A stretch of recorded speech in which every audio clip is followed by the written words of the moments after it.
Hello friends, welcome to Darsh kitchen. ನಾನಿವತ್ತು ನಿಮ್ಮೆಲ್ಲರಿಗೂ ಶಾವಿಗೆ ಉಪ್ಪಿಟ್ಟು ಹೆಂಗೆ ಮಾಡೋದು ಅಂತ ಹೇಳ್ಕೊಡ್ತಿದ್ದೀನಿ. ಮೊದಲಿಗೆ ಎಲ್ಲ ತರಕಾರಿಗಳನ್ನ ಸಣ್ಣದಾಗಿ ಹೆಚ್ಚಿಟ್ಕೊಳ್ಬೇಕು.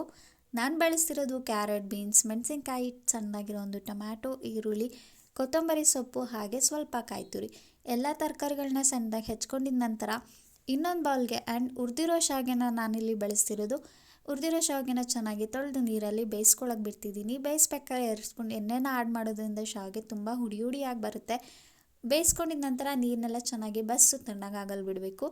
ಇನ್ನೊಂದು ಬಾಣಲೆಯಲ್ಲಿ ಎಣ್ಣೆ, ಸಾಸಿವೆ, ಕಡಲೆಬೇಳೆ, ಕಡಲೆಬೀಜ ಹಾಕಿ ಚೆನ್ನಾಗಿ ಫ್ರೈ ಮಾಡಿ ಅದಕ್ಕೆ ಈರುಳ್ಳಿ, ಮೆಣಸಿನ್ಕಾಯಿ ಹಾಕಿ ಚೆನ್ನಾಗಿ ಹುರ್ಕೊಂಡು ಹೆಚ್ಕೊಂಡಿರುವ ತರಕಾರಿನೆಲ್ಲ ಹಾಕಿ ಅದಕ್ಕೆ ಉಪ್ಪು, ಅರಿಶಿನ ಸೇರಿಸಿ ಚೆನ್ನಾಗಿ ಬೇಯಿಸ್ಕೊಳ್ಬೇಕು. ನಂತರ ಅದಕ್ಕೆ ಟೊಮ್ಯಾಟೊ ಆ್ಯಡ್ ಮಾಡಿ ಮೊದಲೇ ನಾವು ಬೇಯಿಸ್ಕೊಂಡಿರುವ ಶಾವಿಗೆನ ಹಾಕಿ 5 to 10 ಮಿನಿಟ್ಸ್ ಚೆನ್ನಾಗಿ ಮಿಕ್ಸ್ ಮಾಡ್ಕೊಳ್ಬೇಕು. ಮಿಕ್ಸ್ ಮಾಡಿದ ನಂತರ ಕೊನೆಗೆ ಅದಕ್ಕೆ ಕೊತ್ತಂಬರಿ ಸೊಪ್ಪು ಮತ್ತು ಕಾಯಿ ತುರಿ ಹಾಕಿ 10 ಮಿನಿಟ್ಸ್ ಮಿಕ್ಸ್ ಮಾಡಿ ಬೇಯಿಸ್ಕೊಳ್ಳೋಣ.